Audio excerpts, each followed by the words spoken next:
यार हमारी एपिसोड की शुरुआत में क्रिहितो अपने सुमो के सारे क्लब मेंबर्स को अपने साथ ईगा university high school sumo club ले जाता। ईगा यूनिवर्सिटी हाई स्कूल एक ऐसा हाई स्कूल है जहाँ का Sumo club top Sumo ranks में आता होता। क्रिहितो बताता है हम इनसे प्रैक्टिस मैच करने आए हैं। अगर हम वाकई में टूर्नामेंट्स में पार्टिसिपेट करना चाहते हैं तो उसका अंदाजा सिर्फ और सिर्फ यहीं से होगा कि हमारा ओताची हाई स्कूल का सुमो क्लब एक कमजोर सा सुमो क्लब क्या यूनिवर्सिटी हाई स्कूल जैसे स्ट्रॉन्ग सुमो क्लब के आगे पार्टिसिपेट करे। तो हाँ यार, अगर हमने इनके आगे अच्छी परफॉर्मेंस दे दी तो इसका मतलब हम नेशनल टूर्नामेंट के लिए क्वालिफाइड है। क्रिहितो को इतना सीरियस देख के ओज़की को उसकी बात याद आने लगती है। हमें उस वक्त का फ्लैशबैक दिखाया जाता है जिस वक्त सारे के सारे लोग एक ही जगह पे मौजूद थे, डोजो में। वहीं पे क्रिहितो आके कहने लगता है दिखने से तो लगता है तुम लोग नेशनल टूर्नामेंट में पार्टिसिपेट करने को जा रहे हो, पर हाँ जिस तरह से तुम लोगों की हालत है तुम लोग पहले राउंड में ही हार जाओगे। पर इन बातों की चिंता मत करो, मेरे होते हुए तुम लोग नेशनल टूर्नामेंट में पहुंच के ही रहोगे।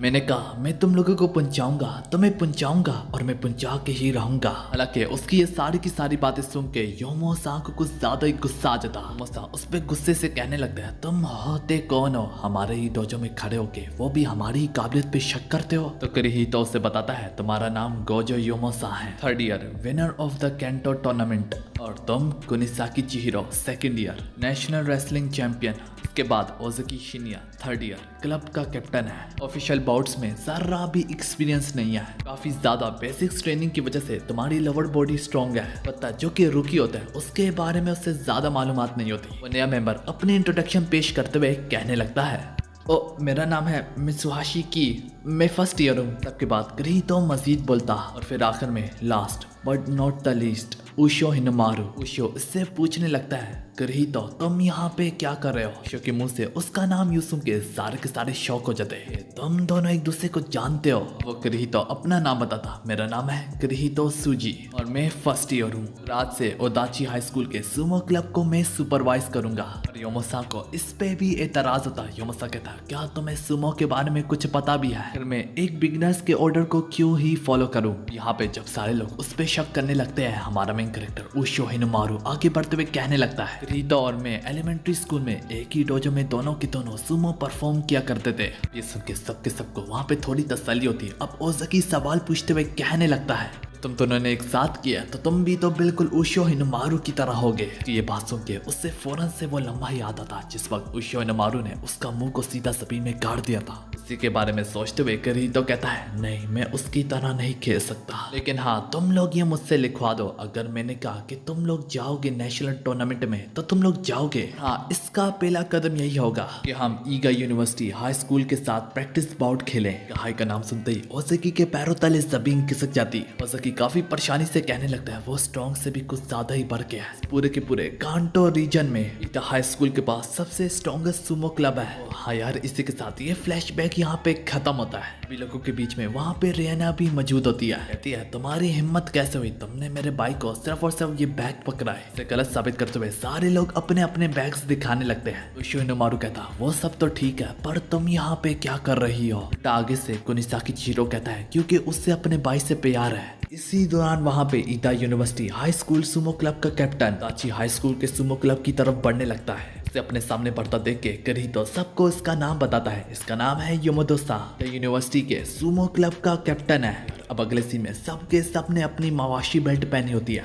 ये देख के रियाना ब्लश करते हुए कहने लगती है योमो तुम अपने अंडरवेयर में क्या कर रहे हो। यार उन सभी बातों से हटके सबसे पहला मैच योमो का होता है। योमोसा तो ईगा यूनिवर्सिटी हाई स्कूल के सामने जरा भी टिक ना पाता। ईगा यूनिवर्सिटी वाकई में एक पावर हाउस सुमो क्लब होता। यहाँ पे ओज़की लड़ाई के लिए तो नहीं है, लेकिन हाँ ओज़की ने काफी ज्यादा बेसिक ट्रेनिंग कर रखी है तो उसे गिराना कोई आसान काम नहीं है। और हालांकि वो ओज़की को भी एक ही हाथ से पटक डालते हैं। जहाँ पे मित्सुहाशी की बात है वो तो 1 मिनट में 1 सेकंड में जमीन पे गाड़ा जाता। आखिर इतना कुछ देखने के बाद यूनिवर्सिटी का एक सुमो क्लब मेंबर अपने कैप्टन से सवाल पूछते हुए कहने लगता है आखिर कौन लोग है ये, क्या ये सुमो का मजाक उड़ा रहे हैं ईदा यूनिवर्सिटी सुमो क्लब का एक मेंबर अहम वजह से डोजो से बाहर जाने लगता है। अब वो जब जा रहा होता है तो उशो इनोमारू की नजर सीधा उसी पे पड़ती है। उसे देखते ही उशो इनोमारू पहली नजर में ही पहचान लेता क्योंकि उसने भी एलिमेंट्री स्कूल में हमारे मेन कैरेक्टर के आगे पार्टिसिपेट किया होता है। तो यहाँ पे देख के उशो इनोमारू उसका हाल चाल पूछने के लिए उसका पीछा करने लगता है। में सुमो बाउट में अब अगला नंबर कोनेसाकी चिहिरो का होता है, जो कि कोनेसाकी चिहिरो ये आसानी से रेसलिंग मूव का इस्तेमाल करते हुए अपने अपोनेंट को एक ही झटके में जमीन में पटक डालता। ये बाउट खत्म होने के बाद अब अगली बाउट उशो इनोमारू की होती है। जैसे जैसे उजुकी उशो इनोमारू का नाम ही पुकारता है वो रियलाइज करते हैं कि उशो इनोमारू तो यहाँ पे मौजूद ही नहीं है। यार अब कहानी जाती है ईदा हाई स्कूल के सुमो जिम पे। यहाँ पे वही सिल्वर बाल वाला अनजान शख्स अपने बड़े भाई के पास जाके कहने लगता है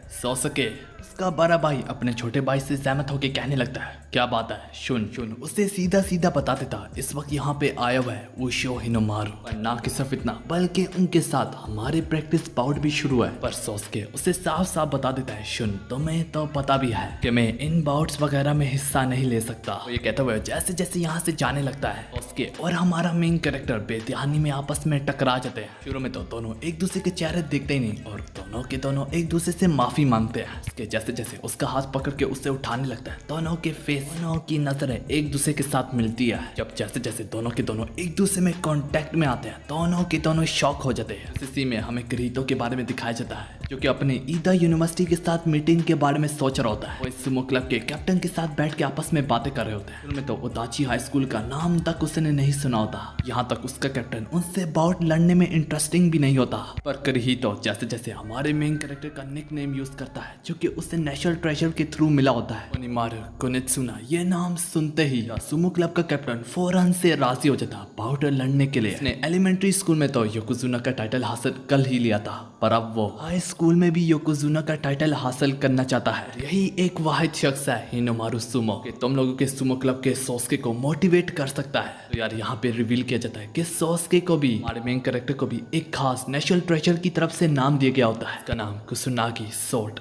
कहा जा रहा है इस बार ईगा के पास कोई भी सुमो स्टार नहीं है और ऊपर से इंटर हाई को जीतने के लिए तुम लोगों को सोसके की जरूरत पड़ेगी। यानी एक बार फिर से सोसके की तरफ जाती है। यहीं पे मौजूद एक अनजान सुमो शख्स उनसे सहमत होकर पूछने लगता है कि यह शख्स कौन है। शुन उसे बताता है इसका नाम है उशो इनोमारू। वक्त में दोनों एलिमेंट्री स्कूल में लड़ चुके हैं। उशो इनोमारू सोसके से सहमत होकर कहने लगता है सोसके क्या तुम अभी भी बाउट्स में लड़ने से इनकार करते हो। ये हमें दिखाया जाता है आखिर इसकी वजह क्या होती है। एक बार उशो इनोमारू और सोसके आपस में बाउट में जा रहे थे जिसकी शुरुआत में सोसके उशो इनोमारू के हाथ को झंझोड़ के से बहुत बुरे तरीके से जमीन में पटक डालता जिसकी वजह से उशो इनोमारू का हाथ टूट गया होता। यही वजह को लेके सोसके के फादर ने उसे घर में काफी ज्यादा डांटा होता और इसके साथ ही साथ उसे मना कर डालता कि तुम बाउट में आज से कभी दोबारा नहीं लड़ोगे। हाँ यार इसी बात को लेके उशो इनोमारू प्रेजेंट में सोसके से गुस्से से कहने लगता है आखिर तुम कब तक बाप के अल्फाजों को खुद पे भारी पड़ने दोगे। एलिमेंट्री स्कूल में तुमसे लड़ने के बाद मैंने आज तक तुम जैसे एक काबिल अपोनेंट से दोबारा नहीं लड़ा तो कुसुनागी सोर्ड मुझसे लड़ो इसी वक्त। सोसके इनकार करते हुए कहने लगता है मैं अपने बाप की नाफरमानी नहीं कर सकता। अगर इतना कुछ सुनने के बाद उसका छोटा भाई शुन आगे बढ़ता से कहने लगता है अब मैं तुमसे लड़ूंगा। जब सोसके उससे रोकने की कोशिश करता है तो शुन उससे भी साफ साफ बता देता ब्रदर आखिर इतना कुछ सुनने के बावजूद भी आखिर इतना कुछ सुन के भी तुम्हें जरा सी भी बेइज्जती महसूस नहीं हुई। उशो इनोमारू मैं तुमसे लड़ूंगा और तुम्हें दिखाता हूँ जो कि तुम्हारी हिम्मत और तुम्हारी हौसला अफजाई दोनों को बढ़ा देगा। तो यार अब अगले सीन में शुन वर्सेस उशो इनोमारू बाउट होने को जा रहा होता है। उसकी उसे देख के कहने लगता है अगर वो ईदा स्कूल में पढ़ता है तो इसका मतलब कोई आम सुमो क्लब का मेंबर नहीं है। किरीतो आगे से कहने लगता है ये लाइट वेट चैंपियन है।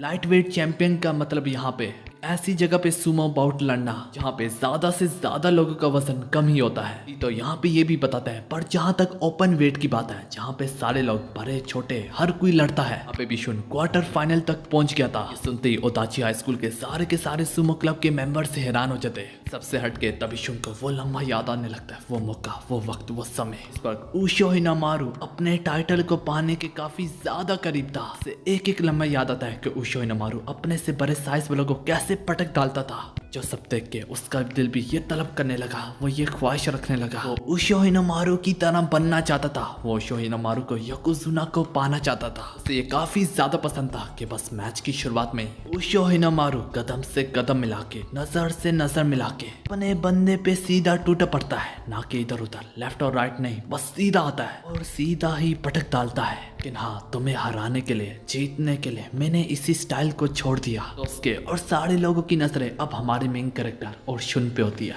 देखते ही देखते दोनों की बाउट की शुरुआत ही होती है। दोनों देखते ही देखते एक दूसरे पे टूट पड़ते हैं। उशो हिनोमारू उसे टैकल करने के लिए आगे बढ़ता है। शुन को ज्यादा ही नीचे गुस्सा होता है, यहाँ तक उसकी रेंज से भी ज्यादा नीचे। शुन नीचे गहराइयों से वार कर रहा है। ये देख के सारे शौक होते हैं। करी तो अपने दिल ही दिल में कहने लगता है यही वो स्टाइल है जिस वजह से वो लाइट वेट चैंप खिलाने लगा था। इसी का स्टाइल को यूज करके उसने सब चीजों पे बारी पड़ा काबिज किया। अब हमें दिखाया जाता है शुन इससे पहले नीचे गहराइयों से उशो हिनोमारू पे वार कर भी पाता। उशो हिनोमारू से अपने हाथ की फोर्स से रोक लेता। सिर्फ इतना, उशो हिनोमारू अब उससे पीछे धकेलने लगता है। ये देख के यूनिवर्सिटी के अपने सुमो वाले मेंबर्स ही काफी ज्यादा परेशान हो जाते हैं कि शुन उनका टॉप सुमो रेसलर्स में से एक है। हमें दिखाया जाता है दोनों एक दूसरे को टैकल कर रहे होते हैं, दोनों एक दूसरे को टक्करे मार रहे होते हैं, दोनों के दोनों एक दूसरे को टफ टाइम दे रहे होते हैं। जब दोनों के दोनों एक दूसरे की मवाशी बेल्ट को पकड़ के पटकने की कोशिश कर रहे होते हैं। शुन तो उससे उठा ना पाता, पर उशो हिनोमारू ने सर से लेके पैरों तक का जोर लगा के उससे हवा में उठा लेता।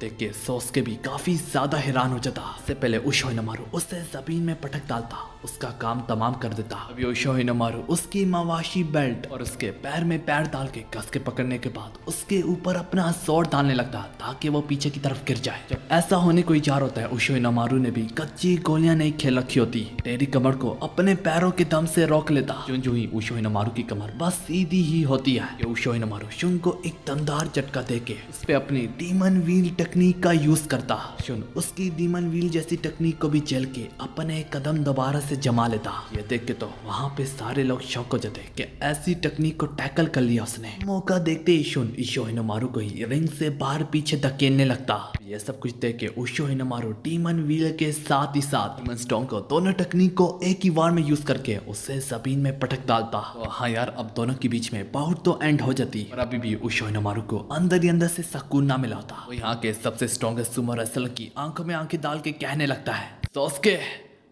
मैं तुम्हारा रिंग में इंतजार कर रहा हूँ, मैं इधर खड़ा हुआ हूँ। एक दिन मैं प्रोफेशनल सुमो में योकोजुना खिलाऊंगा, पर तुम्हारा क्या, सिर्फ और सिर्फ योकोजुना के बेटे ही खिलाना चाहते हो? क्या ये तुम टाइटल खुद हासिल नहीं करना चाहते?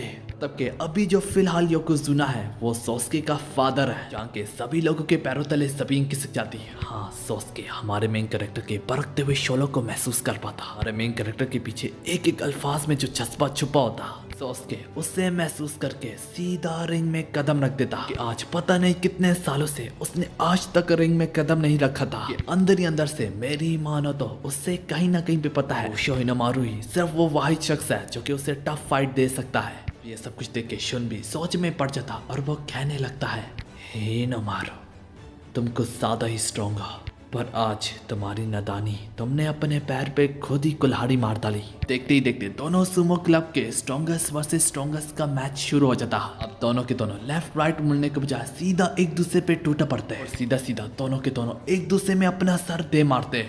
कारण उशो हिनोमारू डैमेज लेने की वजह से पीछे हटता। अब हमारा मेन कैरेक्टर सही से उसके एक बार को झेल भी ना पाया होता। इसी में सोस्के उसके मुंह पे एक दमदार सुमो स्लैप मारता। अब जैसे न जैसे करके उशो हिनोमारू अभी भी अपने कदमों पे खड़ा होता। जब उशो हिनोमारू उससे स्लैप मारने के लिए आगे बढ़ता है, इसी बीच में, इसी लम्हे में, उसी वक्त में, उसी समय में, उसी टाइम में उसके हाथ को टैकल करके उसी मूव का इस्तेमाल करने लगता जिसमें एक वक्त में उसके फादर ने उसे सुमो ही छुड़वा दी थी। और उस बात को काफी ज्यादा साल हो चुके हैं। उशो हिनोमारू पहले से काफी ज्यादा स्ट्रॉन्ग हो चुका है। हिनोमारू दमदार तरीके से जोर से चिल्लाता, अपनी कमजोरी को ही अपने फायदे के इस्तेमाल करते करते इसी किस्म में सोस्के को जमीन में पटकने को जार होता। यही वजह से सोस्के उसका हाथ खुद ही छोड़ डालता। उशो हिनोमारू फिर से एक बार चिल्लाते हुए उसकी तरफ बढ़ता। सोस्के उस लम्हे में भी उस पे भारी पड़ जाता। देखते ही देखते दोनों के दोनों एक दूसरे की मवाशी बेल्ट से पकड़ लेते हैं। ये सब कुछ देख के सारे लोगों के पसीने छूटने लगते हैं क्योंकि अगला मूव इनका ये स्टैंस इस बात की गवाही दे रहा होता कि अगला मूव इनका आखिरी होगा। दोनों के दोनों एक दूसरे की मवाशी बेल्ट से पकड़ के सर से लेके पैर तक का जोर लगा के चिल्लाते। एनर्जी वो चिल्लाने में लगा रहे होते हैं उससे कई गुना ज्यादा एनर्जी दोनों के दोनों एक दूसरे को पटकने में लगा रहे होते हैं। हर एक धड़कते हुए दिलों को जोर का झटका, हर एक की नजरें इधर टिकी होती है। अब कौन होगा फाइनल विनर, किसमें है दम। पर तभी इससे पहले इनका रिजल्ट फाइनल हो पाता वहां पे एक अनजान शख्स आके चिल्लाते हुए कहने लगता है, सॉस्के तुम्हारी हिम्मत कैसे हुई। योकोजुना ने अपने बेटे को सिर्फ ज्वाइन एक ही शर्त पे करने दिया था कि वो आखिर किसी भी बाउट में पार्टिसिपेट नहीं करेगा। हाँ यार, इसी तरह ये इंटेंस बैटल यहाँ पे इनकम्प्लीट रिजल्ट पे आ पहुंचता है। यहाँ पे हमें दिखाया जाता है दोनों सुमो फाइटर्स बढ़ के सांसें ले रहे होते हैं, काफी ज्यादा थके होते हैं। इसी में सारे लोग अपने अपने घरों को लौट रहे होते हैं। उशो हिनोमारू काफी ज्यादा डिसअपॉइंटेड और काफी ज्यादा चुप सा होता है। हालांकि सॉस्के का भी हाल कुछ अच्छा नहीं होता। खैर यार, वो अपने भाई से कहता है, ये पहली बार मैंने अपने बाप की नाफरमानी की है। मेरे बाप के योकोजुना होने के नाते उसके अल्फाज एब्सोल्यूट है, उसके अल्फाज पत्थर पे लकीर है। लेकिन आज देखो तो सही मुझे। शुन उसकी मायूसी देख के उससे सवाल पूछता, तो तुमने क्यों किया ये फिर। ये जैसे जैसे कहता है सॉस्के को फौरन से वो लम्हा याद आता है। तरीके से, जिस बहादुरी से और जिस करेज से, जिस हिम्मत से, जिस एब्सोल्यूट पावर से उशो हिनोमारू ने शुन को जमीन में पटका होता। सब कुछ देख के जो जज्बात जो सॉस्के के सर पे सवार हुए, जो जनून जो उसकी आंखों में भड़क उठा, लगाव था उसके दिल में सुमो रेसलिंग से, तो सब चीजें बस उससे एक ही चीज कहने पे मजबूर कर रहे थे कि लड़ो उससे। पर वो अपने भाई को सिर्फ इतना ही कहता है कि बस मुझे नहीं पता। का भाई उससे यही कहता है, तो साफ अल्फाजों में कहो ना कि उसने तुम्हारे गैरत को बाहर निकाल दिया। इसी में हमें उशो हिनोमारू के बारे में दिखाया जाता है जो कि अपने दिल में कहने लगता है वो फाइट जारी रहती। मैं जरूर। से पहले कि ही तो पीछे से कहने लगता है, तो तुमने अपने फजू से स्टाइल में, सामने से टूट पड़ने के स्टाइल में उससे रेसलिंग की, जो कि एक स्टूपिड स्टाइल है। पर हाँ, यह स्टाइल तुम्हारे साथ सूट भी करता है। ये बात सुन के हमारा मेन कैरेक्टर ने कोई रिएक्शन नहीं दिया, लेकिन जहाँ तक मैंने देखी है बाद में हमारे मेन कैरेक्टर की एक एक मेहनत छुपी है और उसकी नाकामी छुपी है। अरे यार, क्रीतो से कहता है, मैं तुम्हें सिखाऊंगा कि स्टूपिड होने के नाते तुम कैसे जीत सकते हो। तो हाँ यार, यहाँ पे हमारी एपिसोड खत्म होती है।